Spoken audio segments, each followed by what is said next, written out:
Good morning students. आज हम insurance में ग्रुप इंश्योरेंस प्लान्स यानी समूह बीमा योजना के बारे में पढ़ने जा रहे हैं।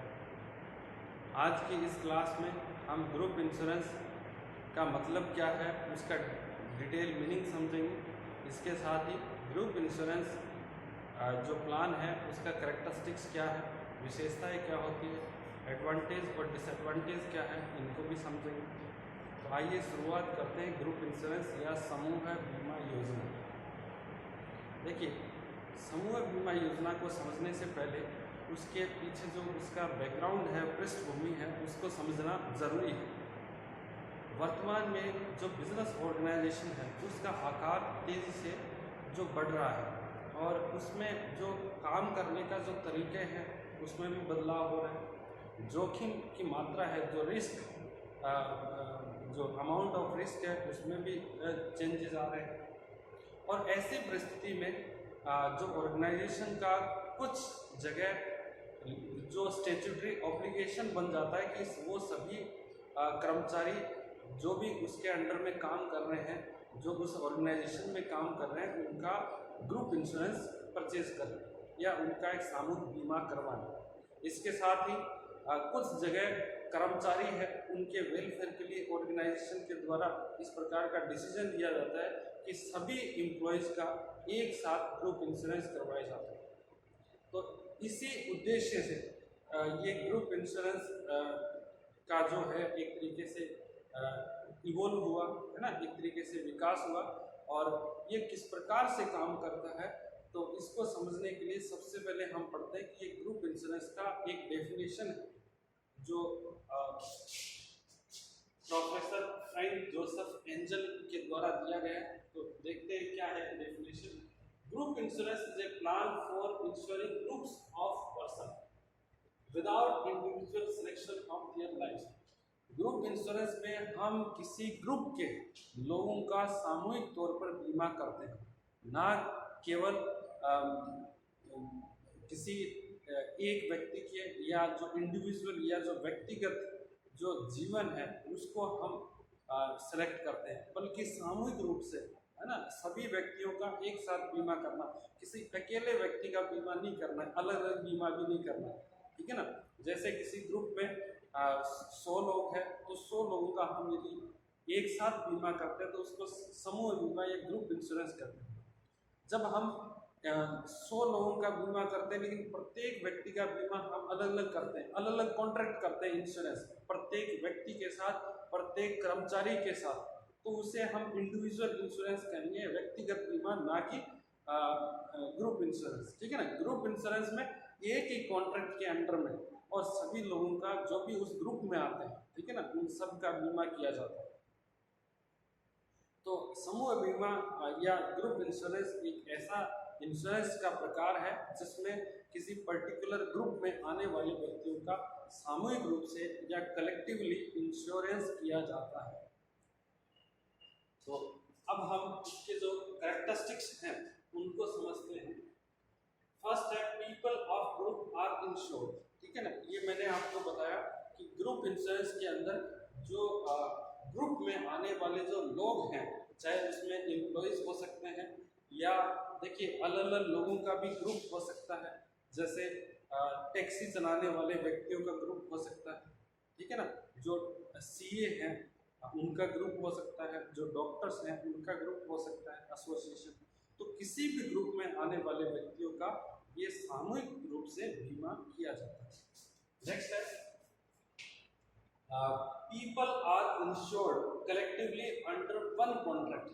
ये मैंने आपको बताया था कि जो ग्रुप इंश्योरेंस में जो ग्रुप के लोगों का बीमा किया जाता है वो कलेक्टिवली किया जाता है, सभी लोगों का एक साथ बीमा किया जाता है और एक ही इंश्योरेंस कॉन्ट्रैक्ट के अंडर में उनका इंश्योरेंस किया जाता है। इंडिविजुअल देखिए 100 व्यक्ति हैं और यदि उनका हम इंडिविजुअल इंश्योरेंस करेंगे तो 100 कॉन्ट्रैक्ट हमें करने पड़ेंगे, 100 कॉन्ट्रैक्ट्स। और यदि हम कलेक्टिव इंश्योरेंस या समूह बीमा ग्रुप इंश्योरेंस करते हैं तो एक ही कॉन्ट्रैक्ट के माध्यम से हम सभी को कवर कर सकते हैं। नेक्स्ट है it is based on the contract between insurer and employer of concerned group. और ये ग्रुप इंश्योरेंस के अंदर जो कॉन्ट्रैक्ट होता है ग्रुप इंश्योरेंस का, वो किसके मध्य होता है? क्या इंडिविजुअल एम्प्लॉइज और इंश्योरेंस कंपनी के बीच होता है? बिल्कुल नहीं। ये ऐसा कॉन्ट्रैक्ट है जो उस ग्रुप का जो एक तरीके से जो हेड होता है, जिसको आप एम्प्लॉयर कहते हैं, तो एम्प्लॉयर और जो इंश्योरर बीमा कंपनी यानी नियोक्ता और बीमा करता बीमा कंपनी, जो भी नाम से हम पुकारें, तो उन दोनों के मध्य कॉन्ट्रैक्ट होता है। ठीक है ना। यदि कोई सीए का ऑर्गेनाइजेशन है, कोई डॉक्टर का एसोसिएशन है, कोई संघ है, ग्रुप है कोई ऐसा, तो उसके जो चेयरमैन होंगे उनके मध्य और बीमा कंपनी के मध्य ये कॉन्ट्रैक्ट साइन किया जाएगा। ठीक। नेक्स्ट है medical examination not required.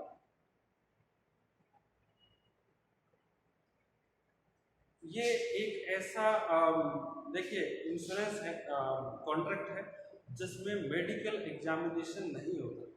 But यदि हम इंडिविजुअल इंश्योरेंस खरीदते हैं, एक प्रकार से व्यक्तिगत जीवन बीमा खरीदते हैं, जहाँ पर प्रत्येक व्यक्ति के साथ एक अलग इंश्योरेंस कॉन्ट्रैक्ट किया जाता है और उसकी जो टर्म्स एंड कंडीशंस हैं, शर्तें हैं, वो अलग अलग होती हैं। तो इंडिविजुअल कॉन्ट्रैक्ट में मोस्टली जो मेडिकल एग्जामिनेशन है वो ज़रूरी होता है, एक तरीके से जो जिसको हम स्वास्थ्य परीक्षण की बात करते हैं। परंतु यदि आप ग्रुप इंश्योरेंस करवाते हैं तो जनरली मेडिकल एग्जामिनेशन नहीं किया जाता, यानी ग्रुप के लोगों का कोई भी स्वास्थ्य परीक्षण नहीं होता। जो भी एवरेज रिस्क रखने वाले सभी व्यक्तियों का वो बीमा करता है। नेक्स्ट है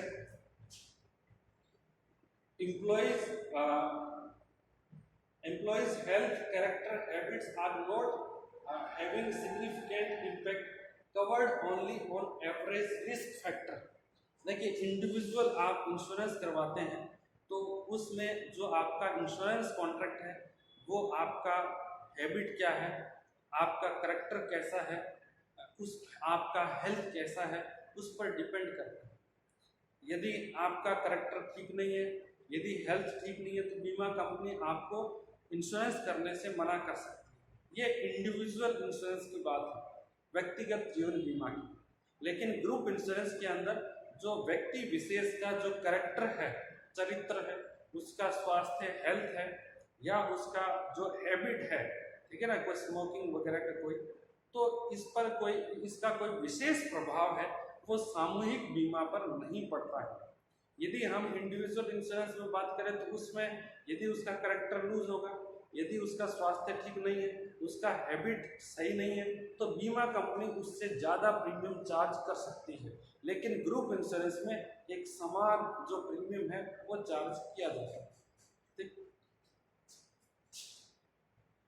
नेक्स्ट है group are considered as a unit in selection of risk.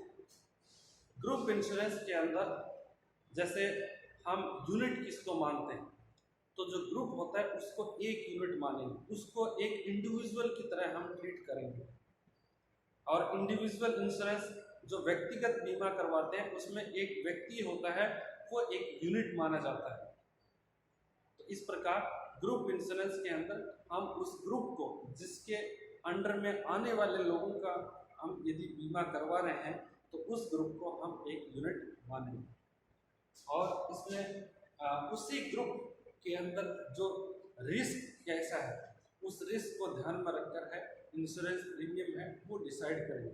देखिए ग्रुप है वो अलग अलग हो सकता है, जैसे ट्रांसपोर्ट कंपनी है और उसके पास 100 ड्राइवर है, तो देखिए ड्राइवर का लिविंग स्टैंडर्ड अलग है, उनका स्वास्थ्य अलग प्रकार का होता है और उनकी हैबिट्स है वो अलग है। तो ऐसे में क्या है कि उनका यदि हम ग्रुप इंश्योरेंस करेंगे तो उसका प्रीमियम अलग हो।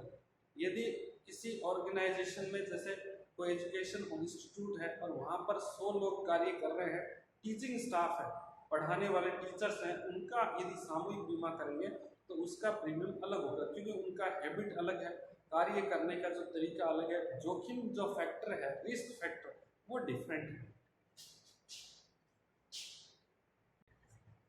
अब हम जो नेक्स्ट कैरेक्टरिस्टिक्स है उसको पढ़ते हैं। 7th number characteristics, generally 50 employees are covered in a group.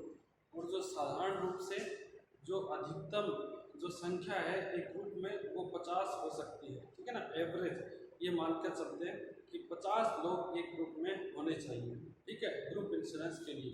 Next है at least 75% of employees of A group must be included in group insurance policy.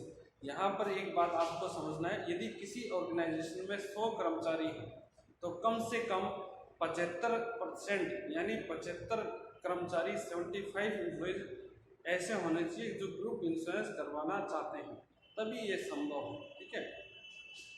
Next है sole objective of the group is not to insure only but group covers the people who working together for some common purpose. देखिए जो group की हम बात कर रहे हैं वो ऐसा ग्रुप नहीं है कि केवल जो लोग हैं वो बीमा कराने के लिए एक ग्रुप बना रहे हैं, एक समूह बना रहे हैं, ठीक है ना। यहाँ पर हम उस ग्रुप की बात कर रहे हैं जो किसी कॉमन पर्पस के लिए काम कर रहे हैं, कॉमन पर्पस के लिए एक ही ग्रुप में काम कर रहे हैं, उन्हीं लोगों का हम बीमा कर सकते हैं। एग्जाम्पल के तौर पर जैसे 100 ड्राइवर हैं और वो एक ही प्रकार का काम कर रहे हैं, एक साथ काम कर रहे हैं, तो उनका बीमा किया जा सकता है। डॉक्टर्स हैं, इंजीनियर्स हैं, वो एक एसोसिएशन में है, सबका काम एक ही है, सिंगल जो प्रकार का, तो वो ग्रुप इंश्योरेंस खरीद सकते हैं। बट ऐसा नहीं है कि इसमें अलग अलग जो पेशेवर व्यक्ति है, ठीक है ना, जो अलग अलग ऑर्गेनाइजेशन में काम करते हैं, उनका आपस में कोई भी जो मैचिंग नहीं है, उनका वर्किंग का कोई तरीका समान नहीं है, उनमें किसी भी तरीके का रिलेशन नहीं है, कोई ग्रुप नहीं है, तो ऐसे कर्मचारी केवल बीमा करवाने के लिए ग्रुप नहीं बना सकते, ठीक है ना। तो ग्रुप इंश्योरेंस का जो सोल ऑब्जेक्टिव है वो किसी ग्रुप के अंडर आने वाले, ग्रुप के अंदर आने वाले जो लोग हैं जो समान प्रकार के कार्य में लगे हुए हैं, उनका बीमा करना है। Next in this insurance group policy is issued which is known as master policy. और जो ग्रुप इंश्योरेंस के अंदर जो पॉलिसी इशू की जाती है उसको हम मास्टर पॉलिसी के नाम से जानते हैं। तो आज की क्लास में इतना ही, बाकी नेक्स्ट क्लास में पढ़ेंगे। Thank you so much.